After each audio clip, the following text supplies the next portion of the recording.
Le Nigeria a pris des mesures contre les vendeurs de devises sur le marché noir afin d'essayer de soutenir la monnaie locale, le naira. Pour le gouvernement, la volatilité de la monnaie est causée par le marché noir des devises, mais ces mesures ne font pas l'unanimité. Un marché informel pour diverses devises ici à Abuja, au guichet de change officiel où les taux sont fixés par la Banque centrale. Toutes les devises acceptées à l'international peuvent être échangées ici. Actuellement, le taux de change officiel pour un dollar est 315,25 naira.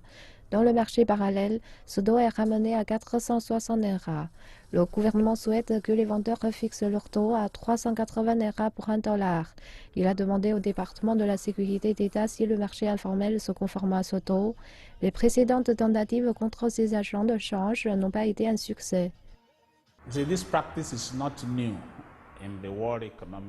Cette pratique n'est pas nouvelle dans l'environnement économique mondial. Elle a d'abord été adoptée aux Philippines dans les années 80, où ils ont découvert beaucoup de trafic dans la monnaie et le gouvernement avait dû alors lancer les agences de sécurité contre les vendeurs du marché informel et cela avait mené au phénomène populaire de 5 jours. Mais cet effet qui semblait positif n'a jamais dépassé 5 jours. Après cela, c'était empiré. Certains réussis à appliquer le nouveau taux fixé par la Banque centrale ont été arrêtés. Godwin Ovo craint que le gouvernement force les vendeurs à arriver des échanges très secrets qui pourraient facilement mener à un doublement des taux. Cette répression ne mènera dans le futur proche qu'à un effet de 5 jours, qu'à une hausse des prix et du taux que les gens devront payer.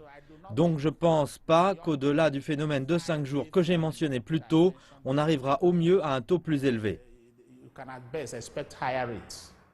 La Banque centrale cherche à éviter que le naira ne chute davantage, mais elle n'a pas assez de dollars injectés dans le marché.